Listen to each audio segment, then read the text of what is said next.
અને વિશાળ થતું જાય છે.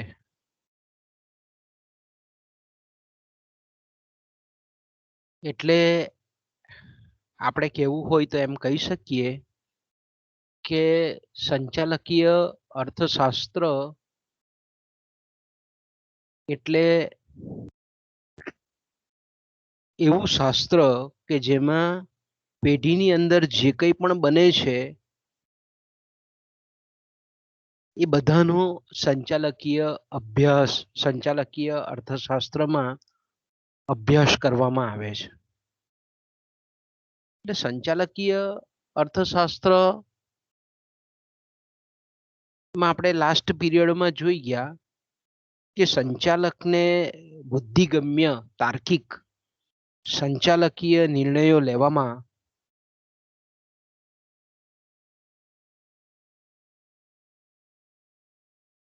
સંચાલકીય અર્થશાસ્ત્ર આર્થિક સિદ્ધાંતો અને આર્થિક વિશ્લેષણનો ઉપયોગ કરે છે. સંચાલકીય અર્થશાસ્ત્ર સંચાલકોની જે નિર્ણયકરણની જે પ્રક્રિયા છે અને ભાવિ આયોજનની જે પ્રક્રિયા છે એમાં સાનુકૂળતા ઊભી થાય એટલા માટે એક સહાયકર્તા તરીકેની ભૂમિકા એ સંચાલકીય અર્થશાસ્ત્રની છે. કારણ કે સંચાલક જ્યારે પણ કોઈ પણ નિર્ણયો લેતો હોય છે તો અનિશ્ચિતતાનું વાતાવરણ હોય છે, જોખમોથી ભરપૂર વાતાવરણ હોય છે અને આવા અનિશ્ચિતતા અને જોખમી વાતાવરણમાં એમણે સતત નિર્ણયો લેવાના હોય છે. એટલે આપણે એમ કહી શકીએ કે સંચાલકીય અર્થશાસ્ત્રના કાર્યક્ષેત્રમાં સંચાલકીય અર્થશાસ્ત્રમાં જે નિર્ણય લેવાની પ્રક્રિયા છે, નિર્ણયકરણની પ્રક્રિયા છે, એની સાથેના સંબંધિત જે કંઈ પણ બાબતો છે એનો અભ્યાસ સંચાલકીય અર્થશાસ્ત્રમાં કરવામાં આવે છે. કારણ કે આપણને ખબર છે કે સંચાલકીય અર્થશાસ્ત્રનું જે હાર્દ છે એ નિર્ણયકરણનો સિદ્ધાંત છે, અથવા તો એમ કહીએ કે નિર્ણયકરણનો જે સિદ્ધાંત છે એ સંચાલકીય અર્થશાસ્ત્રનો આત્મા છે. આવું કહીએ તો પણ સહેજ પણ ખોટું નથી. જો આપણે એમ કહીએ કે સંચાલકીય અર્થશાસ્ત્રમાંથી નિર્ણયકરણનો જે સિદ્ધાંત બાદ કરી નાખવામાં આવે તો સંચાલકીય અર્થશાસ્ત્રમાં કશું રહેતું નથી એમ આપણે ચોક્કસ કહી શકીએ. કારણ કે પેઢીના સંચાલનમાં સંચાલકે અનેકવિધ નિર્ણયો લેવાના હોય છે અને આ નિર્ણયો લેવાની આ કામગીરી છે એને લીધે જ સંચાલક છે. અન્યથા આપણે એમ કહીએ કે સંચાલક પાસેથી જો નિર્ણય લેવાની કામગીરી જો છીનવી લેવામાં આવે તો તે સંચાલક મટી જાય છે અને પેઢીમાં કાર્ય કરતા જે કંઈ પણ બીજા શ્રમિકો છે એના વચ્ચે કોઈ બહુ ઝાઝો તફાવત ન રહે જો નિર્ણયકરણની પ્રક્રિયા એની પાસેથી છીનવી લેવામાં આવે તો. એટલે નિર્ણયકરણની પ્રક્રિયા જ સંચાલકનું સંચાલકપણું ટકાવી રાખે છે. જો એકદમ આપણે શોર્ટમાં કહેવું હોય તો આપણે એમ કહી શકીએ કે નિર્ણયકરણની પ્રક્રિયા એટલે જ સંચાલન. નિર્ણયકરણની પ્રક્રિયા એટલે જ સંચાલન. તો આવી જે નિર્ણયકરણની પ્રક્રિયા છે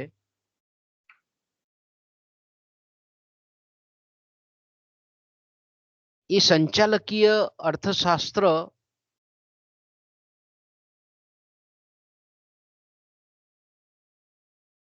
નિર્ણયકરણની પ્રક્રિયાને લીધે જ આપણે એમ કહીએ કે સંચાલનનું શાસ્ત્ર અથવા તો નિર્ણયકરણનું શાસ્ત્ર તરીકે પણ એને આપણે ઓળખાવી શકીએ. આપણે ઇંગ્લિશમાં જો કહેવું હોય તો એમ કહી શકીએ કે managerial economics is the science of decision making. એવું કહીએ તો પણ ખોટું નથી. કારણ કે સંચાલકના કુશળતાનું જે માપ છે તે કેવા પ્રકારના નિર્ણયો લે છે, કેવી રીતે નિર્ણય લે છે તેના પરથી નીકળે છે. ટૂંકમાં કહેવાનો મારો તાત્પર્ય એ છે કે નિર્ણયકરણ અને ભાવિ આયોજન આ બે જે એના કામો છે સંચાલકના, એને સ્પર્શતા જે કંઈ પણ બાબતો છે એનો સમાવેશ સંચાલકીય અર્થશાસ્ત્રના કાર્યક્ષેત્રમાં કરવામાં આવે છે. અને આપણે લાસ્ટ પીરિયડોમાં જોઈ ગયા કે સાધનોની ઇષ્ટતમ ફાળવણીની જે સમસ્યા છે એ ઇષ્ટતમ ફાળવણીની સાધનોની જે ફાળવણીની સમસ્યા છે એ પેઢી માટેની સૌથી મહત્વની અગત્યની સમસ્યા છે.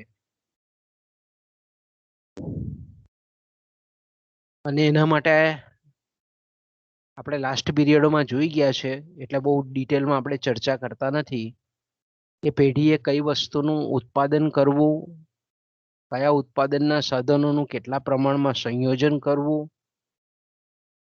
સ્થાપિત જે કંઈ પણ ઉત્પાદન શક્તિ છે કે જેથી કરીને એનો ઇષ્ટતમ ઉપયોગ થાય,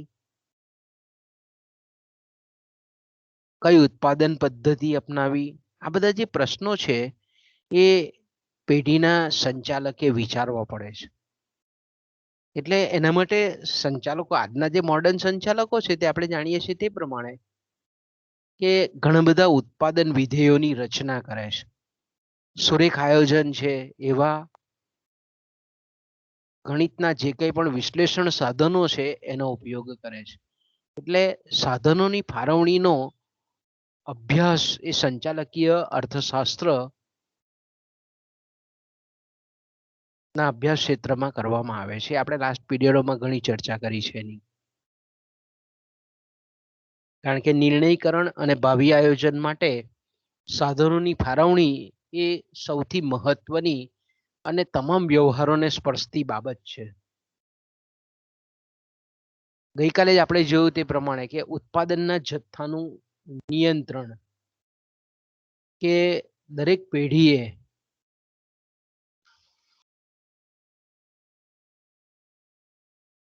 પેઢીની અંદર સંચય પાત્ર અથવા તો સંગ્રહી શકાય એવી વસ્તુઓ, કાચો માલ સામાન છે, અડધો તૈયાર વસ્તુઓ છે, મશીનોના છૂટા ભાગ છે, એ રાખવા, સ્ટોકમાં રાખવા એ જરૂરી છે.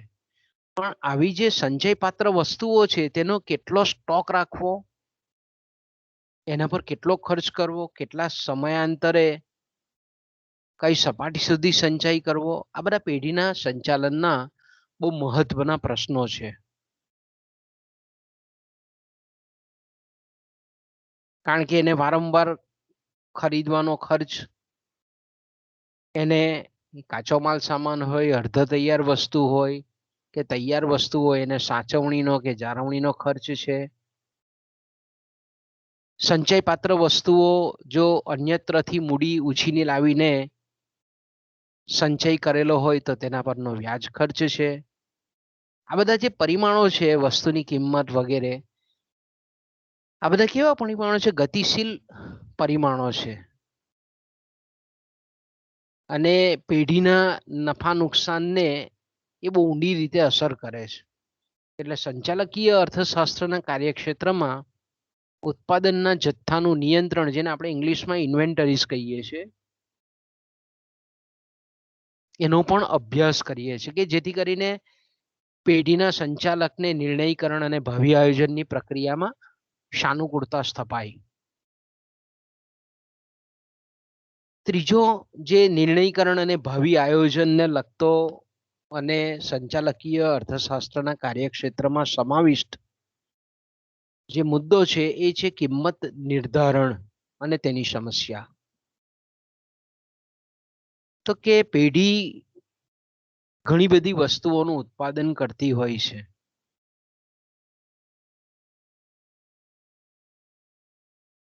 તો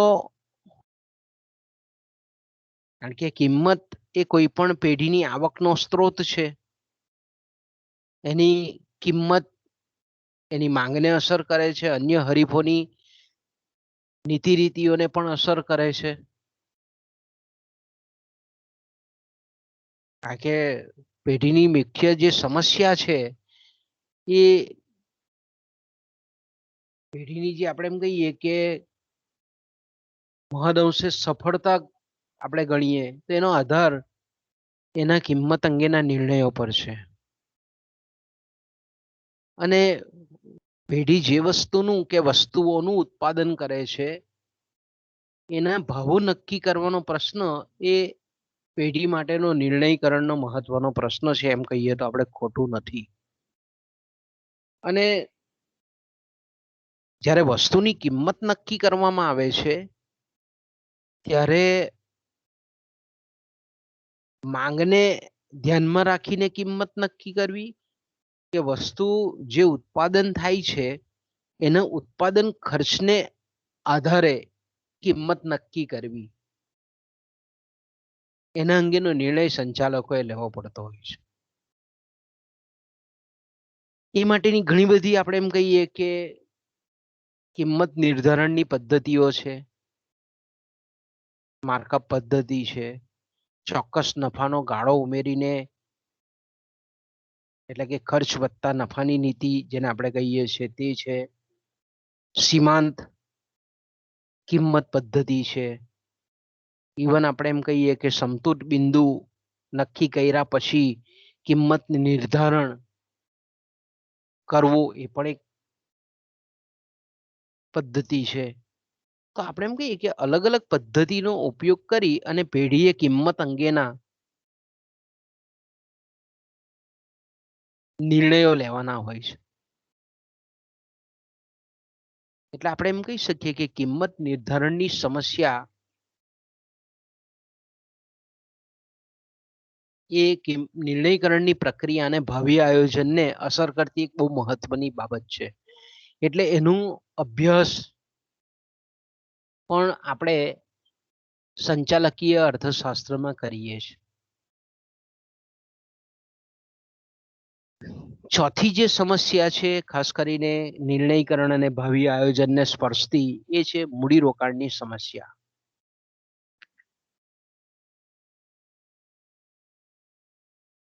મોટાભાગે આપણે એમ કહીએ કે ભાવિ જે આયોજન છે એ ભાવિ આયોજનની સાથે મૂડીરોકાણની સમસ્યા મહદઅંશે સંકળાયેલી છે.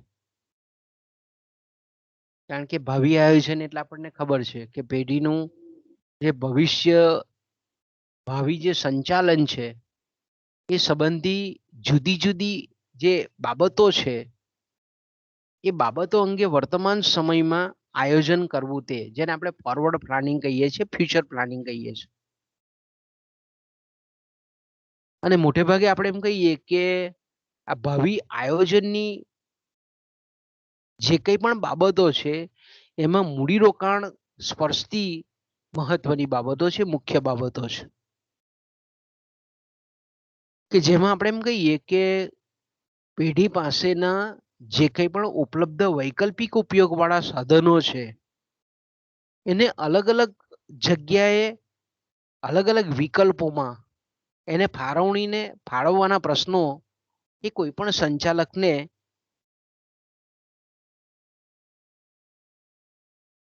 નક્કી કરવા પડતા હોય છે કે કયા કયા વિકલ્પમાં પ્રાપ્ય જે કંઈ પણ વૈકલ્પિક ઉપયોગિતાવાળા સીમિત સાધનો છે તેને ફાળવવા. અલગ અલગ આપણે એમ કહીએ કે મૂડીરોકાણના સ્તરમાંથી કેટલું મૂડીરોકાણ કરવું, કયા પ્રોજેક્ટ હેઠળ કરવું, વર્તમાન જે પ્રોજેક્ટ છે તેમાં જ વિસ્તરણ કરવું કે એમાં જ વધારાનું રોકાણ કરવું કે નવો પ્લાન્ટ સ્થાપવો.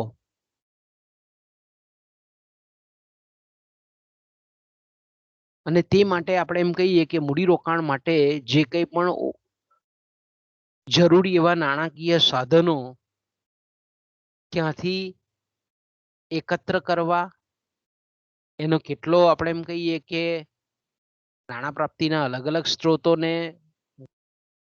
એના વળતર પ્રમાણે એટલે કે વ્યાજ ખર્ચ પ્રમાણે એને મૂલવવા,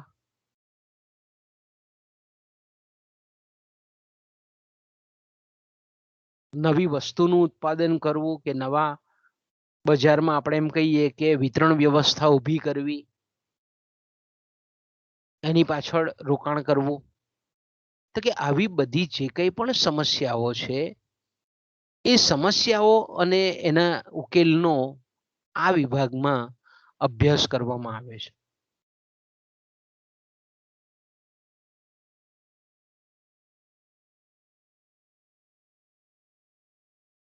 આ ઉપરાંત આપણે એમ કહીએ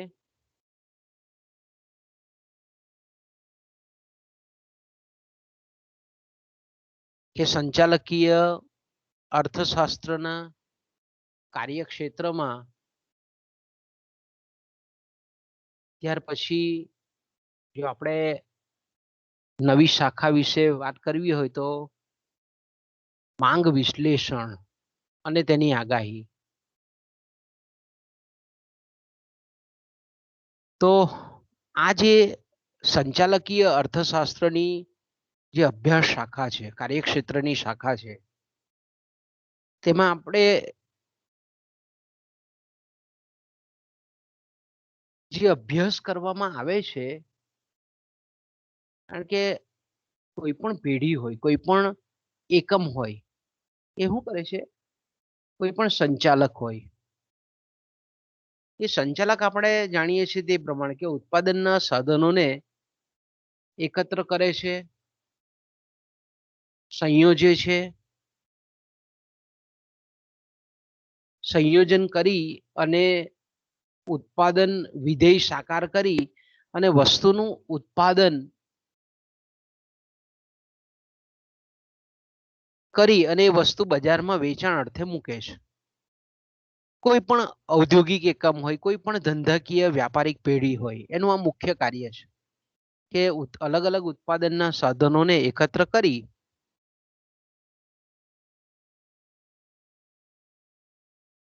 અને પછી વસ્તુનું ઉત્પાદન હાથ ધરી અલગ અલગ બજારોમાં વેચાણ અર્થે મૂકવી એ કોઈ પણ ધંધાકીય એકમનું મુખ્ય કાર્ય હોય છે.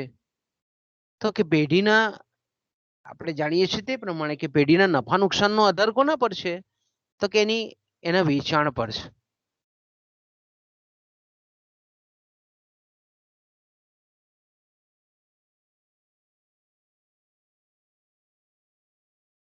બીજું આપણે કહીએ કે પેઢી એ ઉત્પાદનનું સ્વતંત્ર મોટે ભાગે એકમ હોવાથી પેઢીના સંચાલકે લેવાના જે કંઈ પણ વહીવટી નિર્ણયો છે એમાં ઇષ્ટતમ ઉત્પાદન શક્તિ અથવા તો ઉત્પાદનનો શ્રેષ્ઠ પ્રમાણ એ એનું કેન્દ્ર સ્થાને છે અને એના પ્રમાણે એને નક્કી કરતા જે કંઈ પણ નિર્ણયો છે એ પ્રમુખ સ્થાને છે. પણ આપણે એમ કહીએ કે ઉત્પાદન શક્તિ કે ઉત્પાદનનું જે પ્રમાણ છે એને અસર કરતું જો કોઈ મોટામાં મોટું પરિબળ હોય તો એ બજાર માંગ છે. કારણ કે ઉત્પાદન અંગેનો કોઈ પણ નિર્ણય લેતી વખતે સંચાલક પાસે તે જે વસ્તુ બનાવે છે એની માંગનો સંપૂર્ણ અંદાજ હોવો જોઈએ.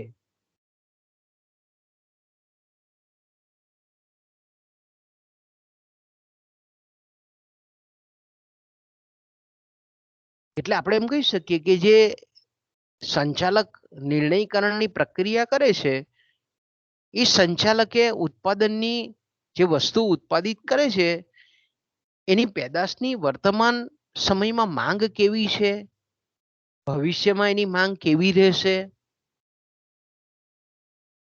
એ અંગેના જો સચોટ અંદાજો હોય, વૈજ્ઞાનિક જો ગણતરી હોય, તો આપણે એમ ચોક્કસ રીતે કહી શકીએ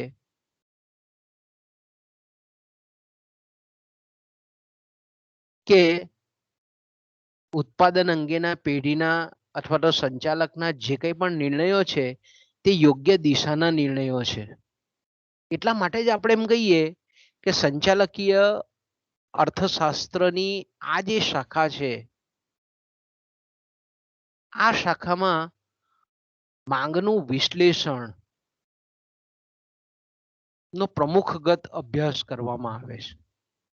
માંગ વિશ્લેષણ એટલે આપણે જાણીએ છીએ તે પ્રમાણે કે વસ્તુની માંગ, વસ્તુના માંગના પ્રકારો, માંગને અસર કરતા પરિબળો, માંગની સાપેક્ષતાઓ, માંગ આગાહીને અસર કરતા પરિબળો, માંગ આગાહીની વિવિધ પદ્ધતિઓ, આ બધા જ પાસાનો આ શાખામાં અભ્યાસ કરવામાં આવે છે.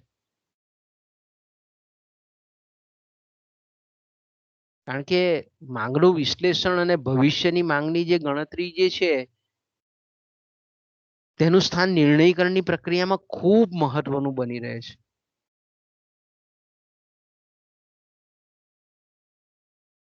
એટલે આપણે એમ કહીએ કે સંચાલકીય અર્થશાસ્ત્રના કાર્યક્ષેત્રમાં માંગ વિશ્લેષણનો અને માંગને અસર કરતા સમગ્રતયા પરિબળોનો અભ્યાસ કરવામાં આવે છે. માંગ અને કિંમત, માંગ અને આવક, અવેજી અને પૂરક વસ્તુઓ સાથેની વસ્તુની માંગ સાથેના સંબંધો,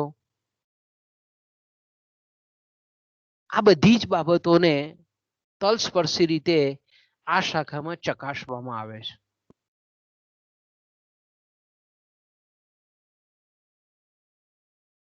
ઓકે, પછી સંચાલકીય અર્થશાસ્ત્રના કાર્યક્ષેત્રમાં ખર્ચ અથવા તો ખર્ચનું વિશ્લેષણ. કારણ કે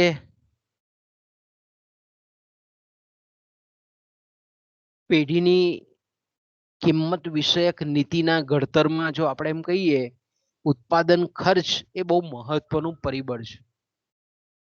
ખર્ચનું વિશ્લેષણ કેમ જરૂરી છે? કારણ કે પેઢીની કિંમત અંગેની ભાવ અંગેની જે નીતિ છે એની રચના કરવામાં, એને ઘડવામાં ઉત્પાદન ખર્ચ એ બહુ મહત્વનું ચાવીરૂપ પરિબળ છે.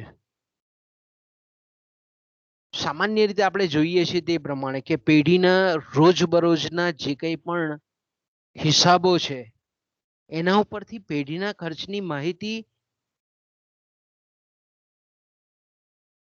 સંચાલકને મળતી હોય છે અને એ માહિતીના આધારે કિંમત વિષયક નિર્ણય લઈ શકે છે. પણ ખર્ચ અંગેની માહિતીનો સંચાલક બરાબર અભ્યાસ કરે પછી સંચાલકના જો કિંમત વિષયક નિર્ણયો અત્યંત સચોટ સાચા હોય તે માટે એ જરૂરી છે કે ઉત્પાદનની ખર્ચ વિષયક માહિતી એની પાસે હોવી જોઈએ.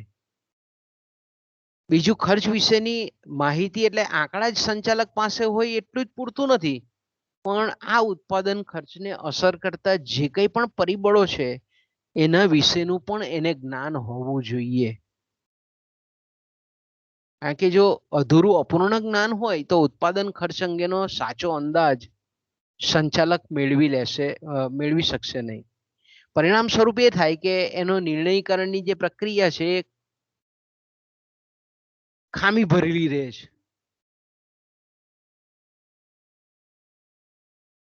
પણ આપણે જાણીએ છીએ વાસ્તવિક જગતમાં, વ્યવહારિક જગતમાં કે ખર્ચને અસર કરનારા પરિબળો જે છે એ સંચાલકના ઘણા પરિબળો એવા છે કે એના કાબુ બહારના હોય, એના નિયંત્રણ બહારના હોય છે. એટલે આપણે એમ કહી શકીએ ખર્ચના અંદાજોમાં અનિશ્ચિતતાનું તત્વ અમુક અંશે સમાયેલું છે.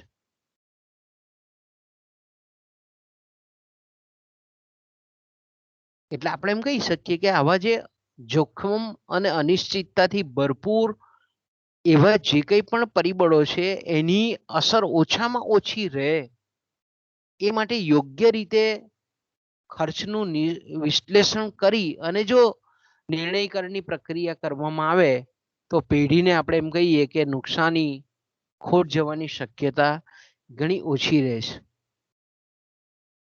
એટલે આ દ્રષ્ટિએ આપણે એમ કહીએ કે ખર્ચનું વિશ્લેષણ જે છે એ સંચાલકીય અર્થશાસ્ત્રના અભ્યાસ ક્ષેત્રનું એક અગત્યનું અંગ છે એમ કહીએ તો પણ ખોટું નથી.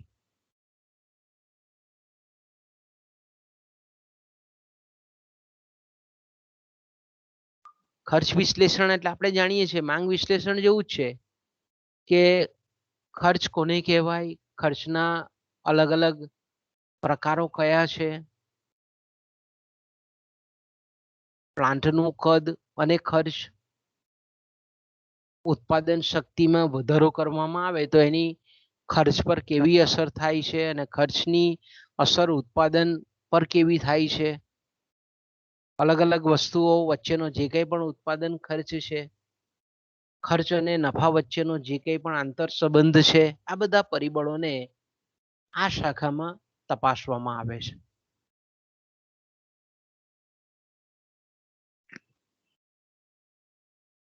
ત્યાર પછી આવે છે ભાવ અંગેની નીતિઓ અને ભાવ વિશ્લેષણ, અથવા તો ભાવ અંગેની નીતિઓ અને આપણે રીત રસમ પણ કહી શકીએ, કિંમત નીતિ તરીકે પણ આપણે ઓળખાવી શકીએ એને. આગળ આપણે નિર્ણયકરણ અને ભાવિ આયોજનને અસર કરતા જે 4 બાબતો હતી તેમાં આનો અછડતો ઉલ્લેખ હતો. એમાં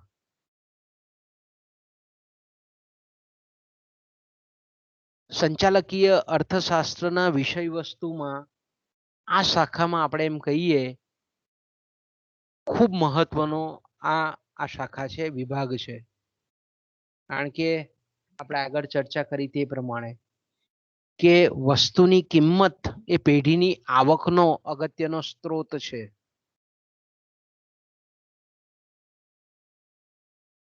કારણ કે કિંમત નિર્ધારણ અને ભાવ નીતિ, કિંમત નીતિ જ એ સંચાલકીય અર્થશાસ્ત્રના અભ્યાસનું કેન્દ્રબિંદુ છે મૂળભૂત રીતે જોઈએ તો. કારણ કે મહત્તમ આવક અને મહત્તમ નફો આપતા જો ઇષ્ટતમ ઉત્પાદનનો પેઢીના મૂળભૂત હેતુની સફળતાનો આધાર એના કિંમત અંગેના જે કંઈ પણ સચોટ નિર્ણયો છે એના ઉપર જ રહેલો છે. બીજા અર્થમાં તો આપણે એમ કહેવું હોય તો એમ કહી શકીએ કે પેઢીની જે સફળતા છે એનો જે મુખ્ય આધાર છે એ એના કિંમત અંગેના નિર્ણયો પર છે, એમ કહીએ તો ખોટું નથી. એટલા માટે જ આપણે એમ કહીએ કે સંચાલકીય અર્થશાસ્ત્રની જે આ શાખા છે, ભાવ અંગેની નીતિ અને રીત રસમો અથવા તો ભાવ અંગેની નીતિઓ અને ભાવ વિશ્લેષણ,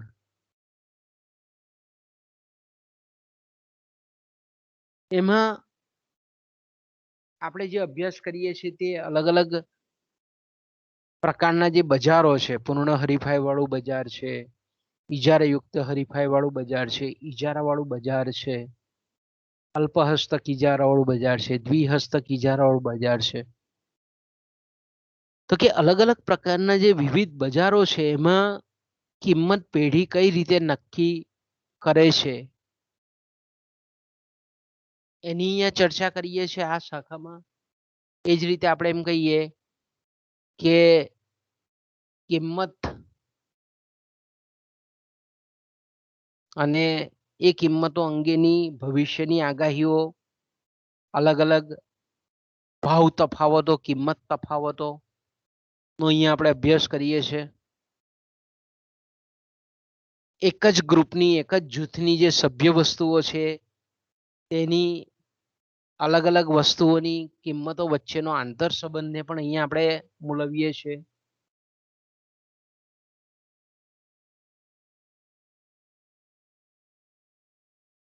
વેચાણ ખર્ચ અને વસ્તુની કિંમત વચ્ચેનો જે કંઈ પણ રિલેશન છે, કિંમત ભેદભાવ ને પણ અહીંયા આપણે એનો પણ અહીંયા આપણે અભ્યાસ કરીએ છીએ. તો આ શાખામાં મેં કીધું તેમ કે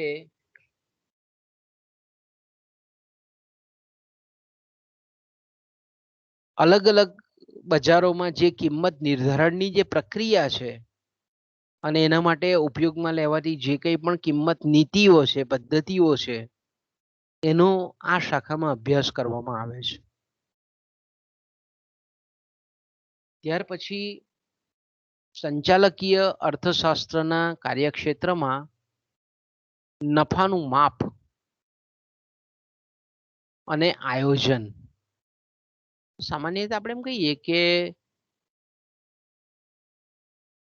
અથવા તો બીજા અર્થમાં જો આપણે એમ કેવું હોય તો એમ કહી શકીએ કે નફાનું સંચાલન. કારણ કે કોઈ પણ વ્યાપારી પેઢી હોય તો તેની જે સ્થાપના છે અને એ જે કંઈ પણ સંચાલકીય પ્રવૃત્તિ કરે છે એ મૂળભૂત રીતે નફાના હેતુને સિદ્ધ કરવા માટે કરે છે. અને લાંબા ગાળાની જો સમયના લાંબા ગાળાની જો વાત કરીએ આપણે તો ચોક્કસ રીતે આપણે એમ કહી શકીએ કે પેઢીની સફળતા કે નિષ્ફળતાનો માપદંડ એ નફો છે. પેઢીની કાર્યક્ષમતાનું માપદંડ જ નફો છે.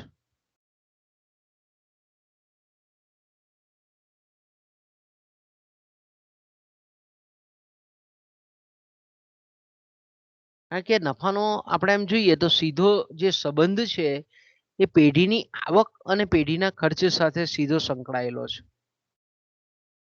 અને પેઢીની આવક અને ખર્ચ, કારણ કે આપણે નફાનું સૂત્ર જાણીએ છીએ, કુલ આવક ઓછા કુલ ખર્ચ. તો પેઢીના આવક અને ખર્ચને જે નક્કી કરતા પરિબળો છે એ કેવા છે? અનિશ્ચિત છે. એટલે આપણે નફાની સાથે પણ, કારણ કે આવક અને ખર્ચને નક્કી કરનારા પરિબળો જો અનિશ્ચિત હોય તો સ્વાભાવિક છે કે નફાને પણ અસર કરતું જે અગત્યનું પરિબળ છે તે અનિશ્ચિતતાનું તત્વ છે. એટલા માટે જ આપણે એમ કહીએ કે નફા સંબંધી જે કંઈ પણ સંચાલન છે એમાં આંકડાશાસ્ત્રના સંભવિતતાનો જે સિદ્ધાંત છે, થિયરી ઓફ પ્રોબેબિલિટી, અને બીજી કેટલીક અર્થશાસ્ત્રની જે કંઈ પણ પદ્ધતિઓ છે એના આધારે પેઢીને અથવા તો સંચાલકોને જે અનિશ્ચિતતાનું તત્વનો સામનો કરવો પડે છે એ ઓછામાં ઓછો શક્ય એટલો ઓછામાં ઓછો સામનો કરવો પડે અને જોખમ ઓછામાં ઓછું ઉઠાવવું પડે અને વધુમાં વધુ નફો પ્રાપ્ત થાય એ રીતના નિર્ણયકરણની પ્રક્રિયાને સ્પર્શતા જે કંઈ પણ બાબતો છે, જે કંઈ પણ પરિબળો છે એનો અહીંયા અભ્યાસ કરવામાં આવે છે.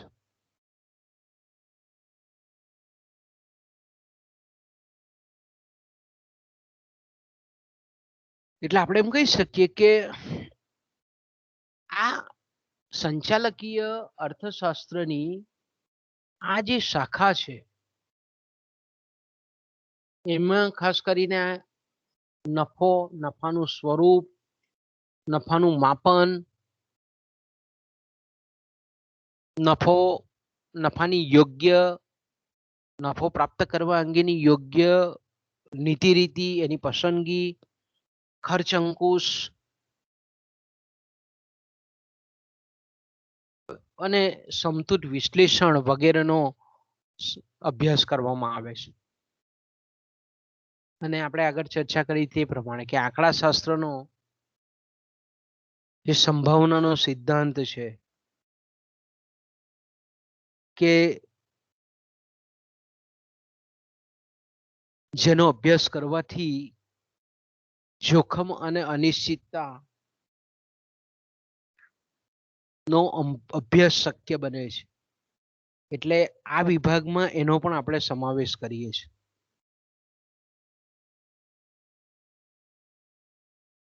ત્યાર પછી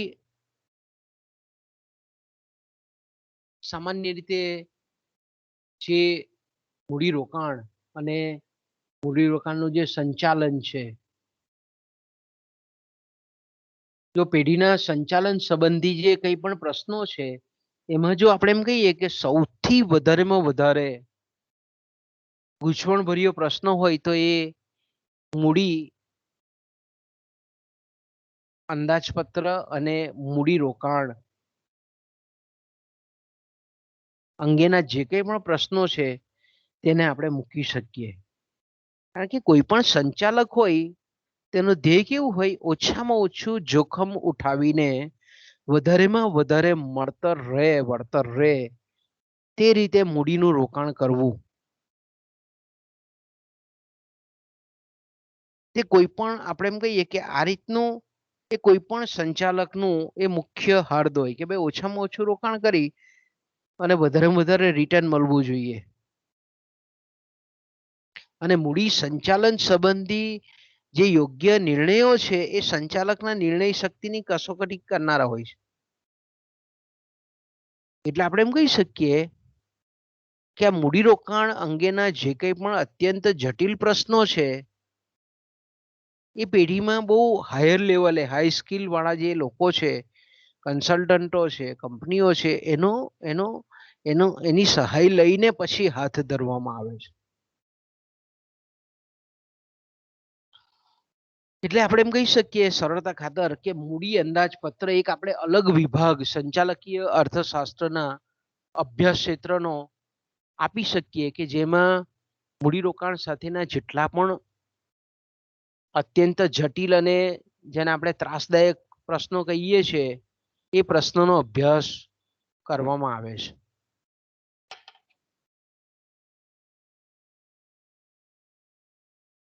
કારણ કે પેઢીની દરેક પ્રકારની જે પ્રવૃત્તિ છે એ પ્રવૃત્તિ માટે સાધનો જોઈએ, નાણાકીય સાધનો જોઈએ. તો એ નાણાકીય સાધનોને ક્યાંથી પ્રાપ્ત કરવા એ અંગેની વ્યવસ્થા, એ અંગેની વિચારણા એક બહુ મહત્વનો પ્રશ્ન સંચાલકો માટે બની જાય છે. અને અત્યારની જે ઉત્પાદન પ્રક્રિયા છે તે મૂડી પ્રચુર ઉત્પાદન પ્રક્રિયા છે, મૂડી પ્રધાન ઉત્પાદન પદ્ધતિ છે. એટલે આપણે એમ કહીએ કે વર્તમાન સમયમાં મૂડી અંદાજપત્ર, જેને આપણે કેપિટલ બજેટિંગ કહીએ છીએ, જેને આપણે મૂડી બજેટ પણ કહીએ છીએ, એનું મહત્વ આજે સંચાલનના ક્ષેત્રમાં ખૂબ વધેલું છે. કારણ કે મૂડીરોકાણ વિષયક નિર્ણયો સંચાલકની, મેં કીધું તેમ કે ટફમાં ટફ એક્ઝામ હોય, આખરીમાં આખરી કસોટી હોય છે.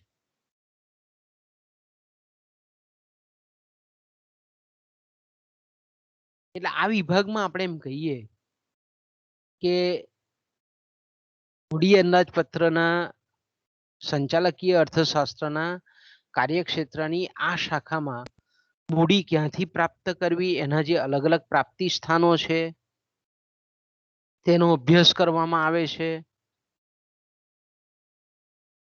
અને એ પ્રાપ્તિ માટે કેટલો ખર્ચ ઉઠાવવો પડે છે અને પ્રાપ્ત કરેલી જે મૂડી છે એના પર વળતર કેટલું મળવાની સંભાવના છે. અલગ અલગ જે મૂડી વિષયક પ્રોજેક્ટો છે એમાં કયા પ્રોજેક્ટની પસંદગી કરવાના, આ બધી જ બાબતોની ચર્ચા એ સંચાલકીય અર્થશાસ્ત્રના કાર્યક્ષેત્રમાં કરવામાં આવે છે.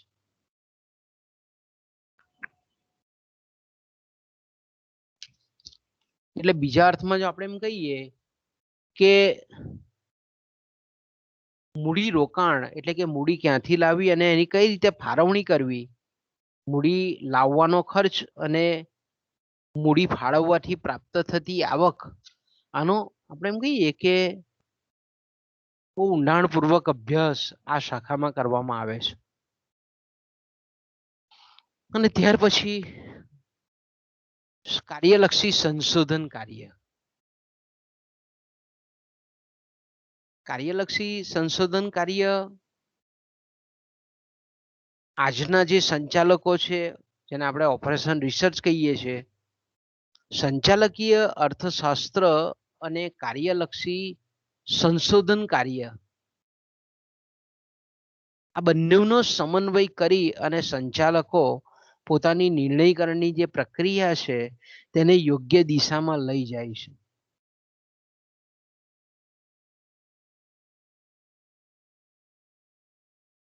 એટલે આપણે એમ કહીએ કે સંશોધન કાર્ય જે છે, કાર્યલક્ષી સંશોધન કાર્ય છે, આ શાખામાં અલગ અલગ જે ગણિતના નમૂનાઓ છે, મોડેલ્સ છે, એ મોડેલ્સનો અહીંયા અભ્યાસ કરવામાં આવે છે. સુરેખ આયોજન છે, રમતનો સિદ્ધાંત છે, ઇન્વેન્ટરીઝ મોડલ છે, આવા જે કંઈ પણ ગાણિતિક ખ્યાલો છે અને જે કંઈ પણ સિદ્ધાંતો છે એનો અભ્યાસ અહીંયા કરવામાં આવે છે આ શાખામાં. એ જ રીતે આપણે એમ કહીએ કે અલગ અલગ જે ગણિતે રચેલા જે મોડલો છે એનો અહીંયા સંચાલન સંબંધી જે પ્રશ્નો છે એના નિરાકરણ માટે ઉપયોગ કરવામાં આવે છે. દાખલા તરીકે કાચા માલ સામાનનો જે કંઈ પણ જથ્થો છે એનું નિયંત્રણ કરવાનું હોય તો એના માટે ઇન્વેન્ટરી મોડલનો ઉપયોગ કરવામાં આવે છે.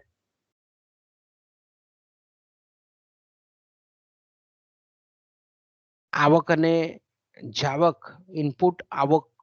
ઇનપુટ આઉટપુટ વિશ્લેષણ જેવી ગાણિતિક પદ્ધતિનો અહીંયા ઉપયોગ કરવામાં આવે છે. એ જ રીતે જેને આપણે ગેમ થિયરી કહીએ છીએ, નફાનો સિદ્ધાંત કહીએ છીએ, એનો પણ આ શાખા હેઠળ અભ્યાસ કરી અને વ્યવહારિક જગતમાં એનો બહોળા પ્રમાણમાં ઉપયોગ કરવામાં આવે છે. એટલે આપણે એમ કહી શકીએ કે સંચાલકીય અર્થશાસ્ત્રમાં આ રીતે અન્ય જ્ઞાનની શાખાઓનો પણ અભ્યાસ કરવામાં આવે છે.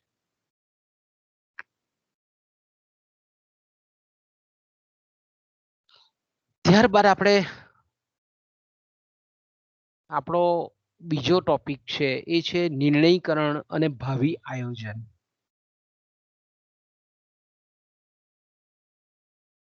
તો લાસ્ટ ટાઈમ આપણે ચર્ચા કરેલી છે બાળકો કે નિર્ણયકરણ કોને કહેવાય, નિર્ણયકરણની પ્રક્રિયા શું છે અને સાથે સાથે ભાવિ આયોજન. યુનિવર્સિટી પરીક્ષામાં ઘણી વખત પ્રશ્ન પૂછાય છે કે નિર્ણયકરણ અને ભાવિ આયોજન વિશે ટૂંકનો લખો. તો સંચાલકીય અર્થશાસ્ત્રમાં મેં કીધું તેમ કે નિર્ણયકરણનો સિદ્ધાંત ખૂબ મહત્વનો સિદ્ધાંત છે, કારણ કે પેઢીના સંચાલનમાં સંચાલકે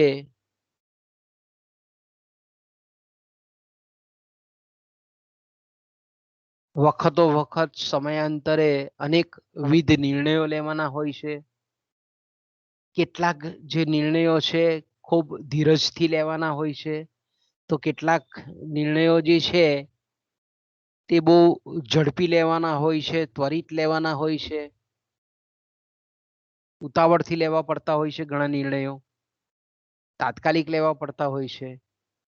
તો આવા ધીરજપૂર્વક નિરાંતે લઈ શકાય તેવા નિર્ણયો અને અત્યંત ઉતાવળથી કે ઝડપથી તાત્કાલિક લેવા પડે એવા નિર્ણયો લેવાની જે પ્રક્રિયા છે તેને વાસ્તવમાં આપણે નિર્ણયકરણની પ્રક્રિયા કહીએ છીએ. નિર્ણયકરણની પ્રક્રિયા એટલે હું તો કે આવા ત્વરિત નિર્ણયો અને ધીરજથી લેવાના નિર્ણયો, એને જે લેવાની પ્રક્રિયા છે તેને આપણે નિર્ણયકરણ કહીએ છીએ. એટલે નિર્ણયકરણની પ્રક્રિયાની જો વ્યાખ્યા આપવી હોય તો આપણે એમ કહી શકીએ કે પેઢીના સંચાલક સમક્ષ દરેક બાબતો વિશે આપણે એમ કહીએ, દરેક બાબતો વિશે એની પાસે એક કરતા વધારે વિકલ્પો હોય છે અને એ વિકલ્પોમાંથી કોઈક એક શ્રેષ્ઠતમ વિકલ્પની પસંદગી કરવાની જે પ્રક્રિયા છે તેને આપણે નિર્ણયકરણની પ્રક્રિયા કહીએ છીએ. દાખલા તરીકે મૂડીરોકાણ કરવાનું હોય, કેટલું મૂડીરોકાણ કરવું એ વિશે જો સંચાલકને કોઈ નિર્ણય લેવાનો હોય તો એની પાસે જે કંઈ પણ મૂડી સંબંધી જે કંઈ પણ અંદાજપત્ર છે એમાં સૂચિત જે જુદી જુદી મૂડીરોકાણની જે રકમની સૂચિ છે એમાંથી એની પાસેના ઘણા બધા વિકલ્પો હોય, તેમાંથી કોઈક એક રકમની એક ખાસ પ્રોજેક્ટ પાછળની પસંદગી એની નિર્ણયકરણની પ્રક્રિયા કહીએ આપણે.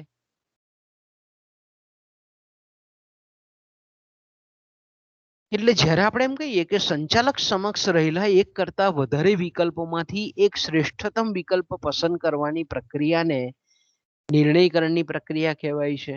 Decision making, selecting one best alternatives out of different courses of action, આપણે ઇંગ્લિશમાં જો કહેવું હોય તો એ રીતે કહી શકીએ.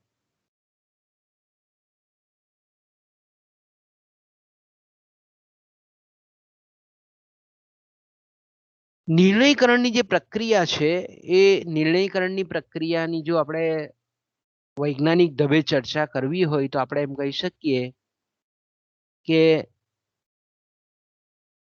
જો આપણે એને બરાબર સમજવી હોય તો નિર્ણયકરણની પ્રક્રિયાને આપણે અલગ અલગ તબક્કામાં વહેંચવી પડે. એનો જે પહેલો તબક્કો છે તે છે ધ્યેય નક્કી કરવો, લક્ષ્યાંક નક્કી કરવો, હેતુ નક્કી કરવો. કે કોઈ પણ પેઢી હોય તેનો પ્રમુખ હેતુ એ મહત્તમ નફાનો હોય છે.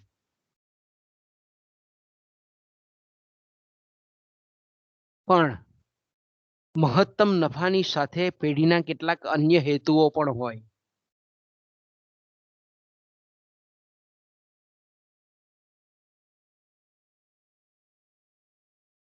ઘણા બધા પેઢીના ઘણા બધા નિર્ણયો હોય. દાખલા તરીકે કોઈક પેઢીનો મહત્તમ વેચાણનો લક્ષ્યાંક હોય, કોઈક પેઢી એવી હોય કે એનું મેનેજમેન્ટ અથવા તો સંચાલકીય કાર્યકુશળતા કે કાર્યદક્ષતા સૌથી શ્રેષ્ઠતમ હોય. કોઈક પેઢી એવી છે કે એનો હેતુ એની ઉત્પાદન શક્તિનો પૂર્ણપણે ઉપયોગ છે. કોઈક પેઢી એવી છે કે એનો મહત્તમ નફો નહીં, ઇષ્ટતમ નફો પણ અધિકતમ વેચાણનો હેતુ હોય. પોતે જે વસ્તુ બનાવે છે એ વસ્તુ લોકોના મુખે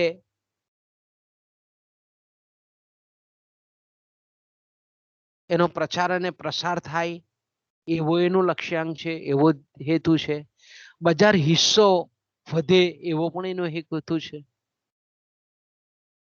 કેટલાક પેઢીના એવા લક્ષ્યાંકો પણ છે કે કલ્યાણનો હેતુ પણ છે કે ભાઈ સસ્તી અને સારી ગુણવત્તાવાળી વ્યાજબી વસ્તુઓ લોકોને પૂરી પાડી અને લોકોનું કલ્યાણ વધે તેવો પણ હેતુ છે.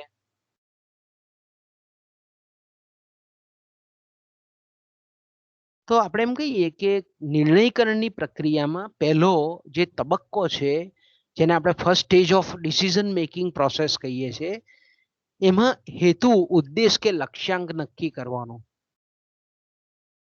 પછી જે લક્ષ્યાંક નક્કી કર્યો હોય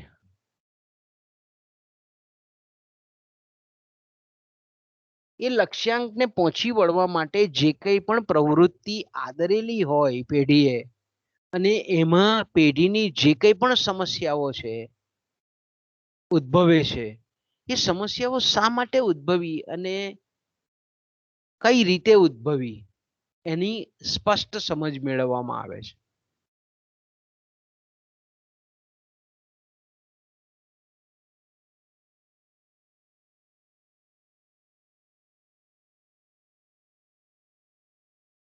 એટલે એનો મતલબ એવો થાય કે બીજો તબક્કો એવો છે કે પેઢીના જે કંઈ પણ લક્ષ્યાંકો છે એની પ્રાપ્તિ અર્થે પેઢીએ જે કંઈ પણ વર્તમાનમાં નિર્ણયો લીધેલા હોય એની અસર વાસ્તવિક જગતમાં કેવી છે અને એનું પરિણામ શું આવેલું છે, એ પરિણામમાં કોઈ સુધારો ઈચ્છિત છે કે નહીં. કે દાખલા તરીકે આપણે એમ કહીએ કે કોઈક પેઢીએ જો અમુક રકમનું મૂડીરોકાણ કરેલું હોય અને અમુક રકમનું મૂડીરોકાણ કરેલું હોય વેચાણની, વિતરણની આખી વ્યવસ્થા ગોઠવેલી હોય, વ્યૂહરચનાઓ ઘડેલી હોય, છતાં પણ ધારો કે આપણે એમ કહીએ કે એનું વેચાણ વધતું ન હોય અને વેચાણ ન વધવાને લીધે એની જો નફા પર પરોક્ષ અસર થતી હોય તો આપણે એમ કહીએ કે શા માટે વેચાણ વધતું નથી, ઘટે છે. એના પાછળના જે કંઈ પણ કાર્યકારણનો વિવેક છે, કારણો છે, પરિબળો છે, એ પેઢી માટે સમસ્યા છે. તો એ સમસ્યાને આઈડેન્ટિફાઈ કરવી, ડિફાઇન કરવી, નક્કી કરવી અને કઈ રીતે સમસ્યાનું નિરાકરણ થઈ શકે એના માટેની કઈ યોગ્ય તાર્કિક જે આપણે એમ કહીએ કે નીતિ ઘડાઈ શકે એવી હોય, વ્યૂહરચના ઘડી શકાય એવી હોય, કંઈક સુધારો, કંઈક ખામીજનક આયોજન હોય તેને દૂર કરી શકાય હોય, તો એ અંગેની વિચારણા આ બીજા તબક્કામાં હાથ ધરવામાં આવે છે.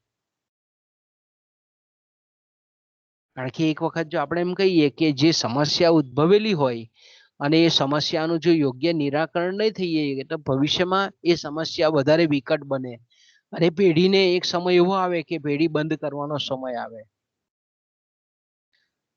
ત્રીજું જે તબક્કો છે નિર્ણયકરણની પ્રક્રિયાનો એ છે સમસ્યાના ઉકેલ માટેના શક્ય તેટલા વૈકલ્પિક ઉપયોગો તપાસવાનું કાર્ય. એટલે કે કોઈ પણ સમસ્યા હોય તેના નિરાકરણ માટે ઘણા બધા ઉકેલ માર્ગો હોય, અલગ અલગ વિકલ્પો હોય. તો અલગ અલગ વિકલ્પમાંથી શ્રેષ્ઠતમ વિકલ્પ કયો છે એ નક્કી કરવા માટે દરેક વિકલ્પોને ઉદ્દેશના સંદર્ભમાં એને તપાસવામાં આવે છે કે ભાઈ વેચાણ ઘટ્યું છે તો વસ્તુની ગુણવત્તા એના માટે જવાબદાર છે. તો આપણે ગુણવત્તા કઈ રીતે સુધારી શકાય એની અહીંયા વિચારણા હાથ ધરવામાં આવે છે. ધારો કે વસ્તુનું ઉત્પાદન અથવા તો વેચાણમાં કંઈક ક્ષતિ હોય તો એ ક્ષતિ અંગેની એ ક્ષતિ કઈ રીતે દૂર થાય એ બાબતોની વિચારણા આ ત્રીજા તબક્કામાં હાથ ધરવામાં આવે છે. અને શક્ય તેટલા વિકલ્પોને ચકાસી અને જે ઊભી થયેલી સમસ્યા છે એને કઈ રીતે દૂર કરી શકાય એ અહીંયા વિચારી અને પછી અલગ અલગ પેઢી પાસેના જે કંઈ પણ ઉકેલ માર્ગો છે ચોથા તબક્કામાં એની ચર્ચા કરવામાં આવે છે. નિર્ણયકરણની પ્રક્રિયાનો જે ચોથો તબક્કો છે કે અલગ અલગ જે આપણે એમ કહીએ કે કોઈ સમસ્યા માટેના અલગ અલગ ઉકેલ માર્ગો છે તો દરેક ઉકેલ માર્ગોનું અહીંયા સૂક્ષ્મતાથી નિરીક્ષણ કરવાનું છે, એનું મૂલ્યાંકન કરવાનું છે. દરેક જે વિકલ્પ છે એ દરેક વિકલ્પનું સમસ્યાના સંદર્ભમાં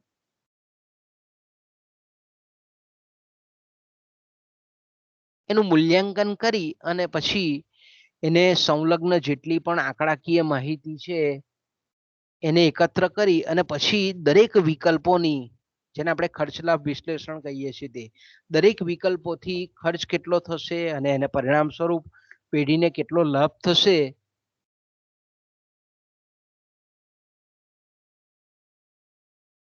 એવું તુલનાત્મક વિશ્લેષણ અહીંયા કરવામાં આવે છે.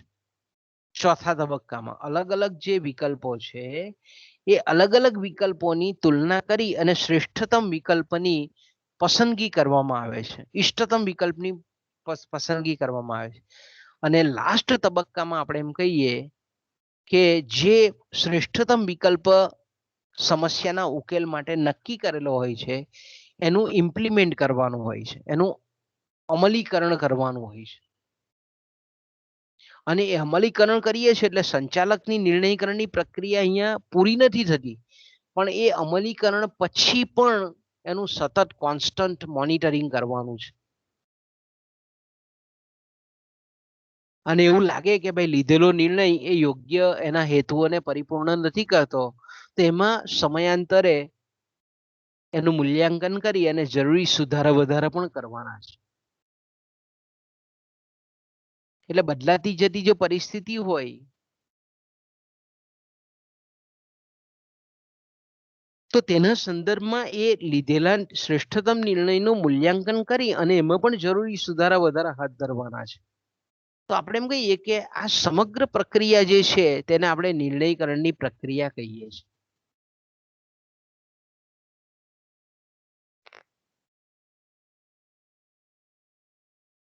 તો આપણે એમ કહીએ કે નિર્ણયકરણની જે પ્રક્રિયા છે તે માત્ર ઘટના નથી પરંતુ સતત ચાલતી એક પ્રક્રિયા છે.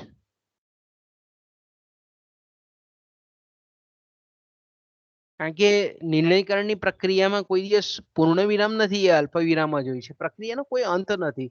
સતત આપણે એમ કહીએ કે સંચાલકે નિર્ણયો લઈ અને અમુક લીધેલા નિર્ણયો છે, અમુક સમય પછી જો પરિસ્થિતિ બદલાતી હોય તો એમાં સજાગપણે રહી અને જરૂરી ફેરફારો કરવાના છે. સતત એનું નિર્ણયનું વાસ્તવિક પરિસ્થિતિના સંદર્ભમાં એનું સતત અવલોકન કરવાનું છે, મૂલ્યાંકન કરવાનું છે.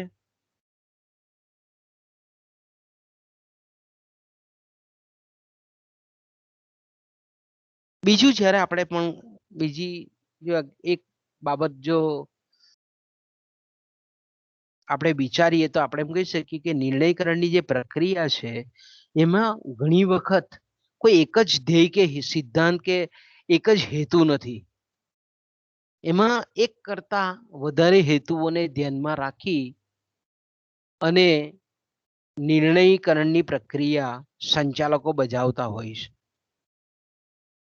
ઘણી વખત આપણે એમ કહીએ કે પેઢીના હેતુઓ એક જ નથી હોતા, એક કરતા વધારે હેતુઓ અંદર સામેલ હોય છે.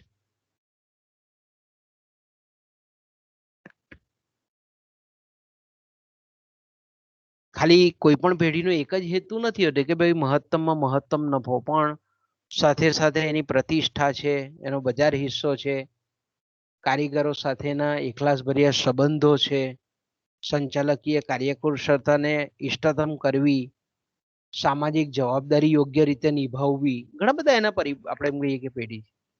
અને એના માટે આપણે એમ કહીએ કે નિર્ણયકરણની જે પ્રક્રિયા છે એના માટે ઘણી બધી અનિશ્ચિતતાઓ નો સામનો એને કરવાનો હોય છે.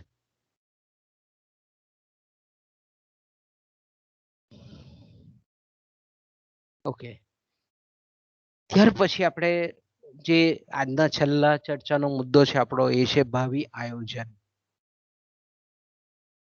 તો ભાવિ આયોજન એટલે પેઢીના ભવિષ્ય સંબંધી, સંચાલન સંબંધી જે કંઈ પણ જુદી જુદી બાબતો છે એ બાબતો અંગે વર્તમાન સમયમાં તૈયાર કરવામાં આવેલું વૈજ્ઞાનિક જે આયોજન છે તેને આપણે ભાવિ આયોજન કહીએ છીએ. કારણ કે સંચાલક જ્યારે નિર્ણયકરણની પ્રક્રિયામાં ને અંતે જે કંઈ પણ નિર્ણયો લે છે એની અસર હંમેશા ભવિષ્ય પર થાય જ. કારણ કે ઘણા નિર્ણયો પેઢીની અંદર લીધેલા હોય તેની અસર વર્તમાનમાં નહીં થાય પણ ભવિષ્યમાં થાય.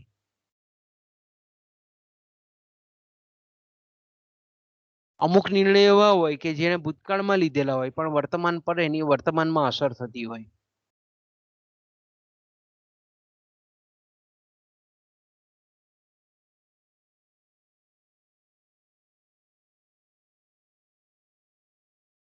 કારણ કે દાખલા તરીકે આપણે એમ કહીએ કે જાહેરાત ખર્ચમાં કોઈ પેઢીએ વધારો કરેલો હોય તો જાહેરાત ખર્ચની, જેને આપણે વિજ્ઞાપન સાપેક્ષતા કહીએ છીએ, એની માંગ પર ત્વરિત અસર નહીં થાય, તરત અસર નહીં થાય, અમુક સમય પછી ભવિષ્યમાં થાય. ઘણી વખત એવું પણ બને કે કેટલાક નિર્ણયો પેઢીની અંદર એવા લેવામાં આવતા હોય છે કે વર્તમાન સમયમાં નિર્ણય લેવામાં આવે પરંતુ એનો અમલ ભવિષ્યમાં કરવાનો હોય. ધારો કે આપણે એમ કહીએ કે કોઈક પેઢી છે એણે આગામી વર્ષ માટે એટલે કે આવતા વર્ષે દાખલા તરીકે એવો નિર્ણય લીધો હોય કે વેચાણમાં 15% વધારો કરવો. એ નિર્ણય આજે લીધેલો હોય. કોઈ પેઢીએ શું કર્યું હોય કે ભાઈ આગામી સમયગાળામાં અત્યારનું જે વેચાણ છે આગામી વર્ષે વેચાણ 15% વધારવાનો નિર્ણય એ આજે લીધેલો હોય, એનો અમલ આવતા વર્ષે કરવાનો છે. એટલે આજે જે કંઈ પણ લેવાનો નિર્ણય કે જેની અસર છે તે ભવિષ્યમાં થવાની હોય, તો તેના શ્રેષ્ઠ અમલીકરણ માટે જે આયોજન તૈયાર કરવામાં આવે તેને ભાવિ આયોજન, ફ્યુચર પ્લાનિંગ આપણે કહીએ છીએ.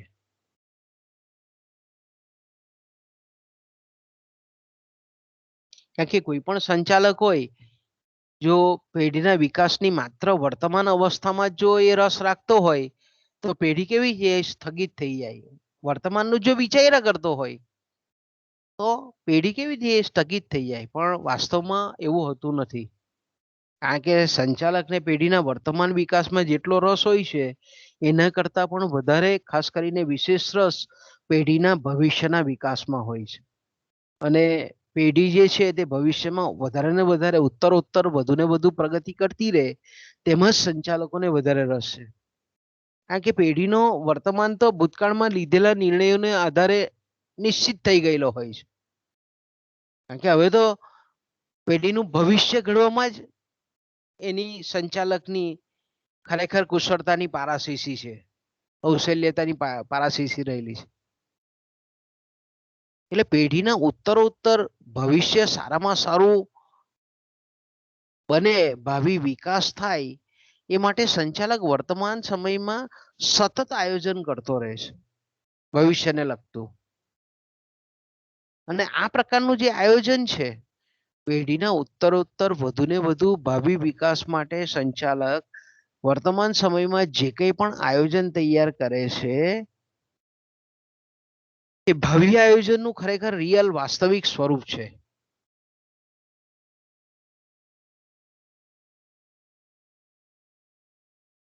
કારણ કે દાખલા તરીકે કોઈ પણ પેઢી હોય તો આગામી જે સમયગાળો છે એ આગામી સમયગાળામાં પોતે જે વસ્તુ બનાવે છે એની કેટલી માંગ રહેશે તેનો વર્તમાન સમયમાં અંદાજ કાઢે છે અને તેની પહોંચી વળવા માટે યોગ્ય માત્રામાં ઉત્પાદન શક્તિ, મશીનો, ઉત્પાદનના સાધનો, કાચો માલ સામાન, વધારાના મૂડીરોકાણની વ્યવસ્થા કરવાનું આયોજન એ કોઈ પણ પેઢીનો સંચાલક વર્તમાન સમયમાં કરે છે.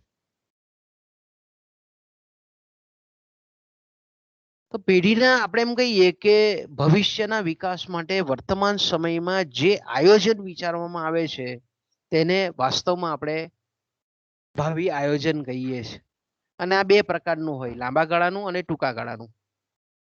નજીકના ભવિષ્ય માટે આયોજન કરવાનું હોય તો તેને આપણે ટૂંકો ગાળો કહીએ છીએ, ટૂંકા ગાળાનું ભવિષ્યનું આયોજન કહીએ છીએ ભાવિ આયોજન.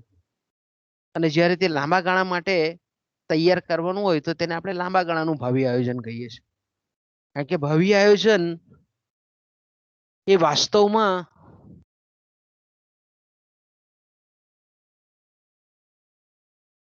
નિર્ણયકરણની પ્રક્રિયાનું જ એક સ્વરૂપ છે. જ્યારે પેઢીના ભવિષ્ય માટે આયોજન વિચારીને કોઈ પણ નિર્ણયો લેવામાં આવે ત્યારે તે ભાવિ આયોજનના નામથી જ ઓળખાય છે. કારણ કે ભાવિ આયોજન ને ભવિષ્યની સાથે સંબંધ છે અને ભવિષ્ય કેવું છે, હંમેશા અનિશ્ચિત હોય છે. એટલે ભાવિ આયોજન પણ કેવું છે, અનસર્ટેનિટીથી ભરેલું છે, અનિશ્ચિતતાથી ભરપૂર ભરેલું છે. પેઢીના ભાવિ વિકાસ માટે આજે જે કંઈ પણ આયોજન વિચારી રાખેલું હોય તે 100% સફળ થશે એવું કોઈ પણ સંચાલક ક્યારે પણ કોઈ કહી શકતો નથી. કારણ કે ભવિષ્ય વિશેનું જ્ઞાન સંચાલક પાસે 100% ક્યારે પણ હોઈ શકે નહીં. પણ સંચાલક એવું ઈચ્છે કે ભવિષ્યનું આયોજન છે તે ઓછામાં ઓછું ખોટું ઠરે અથવા તો વધુમાં વધુ સાચું ઠરે તે માટે એક બાજુથી એ આર્થિક સિદ્ધાંતોનું અભ્યાસ કરી અને માર્ગદર્શન મેળવે છે અને બીજી બાજુ આંકડાશાસ્ત્રના જે કંઈ પણ સિદ્ધાંતો છે, સંભાવનાનો સિદ્ધાંત છે, બધા સિદ્ધાંતોનો ઉપયોગ કરી અને સફળ થાય ભવિષ્યના આયોજનમાં એવું હંમેશા પ્રયત્નશીલ હોય છે. ઓકે બાળકો, તો અહીંયાથી આપણે વિરામ લઈએ. આપણે જે આજના જે બે મુદ્દાઓ હતા ખાસ કરીને ચર્ચવાના, સંચાલકીય અર્થશાસ્ત્રનું કાર્યક્ષેત્ર અને સંચાલકે જે કંઈ પણ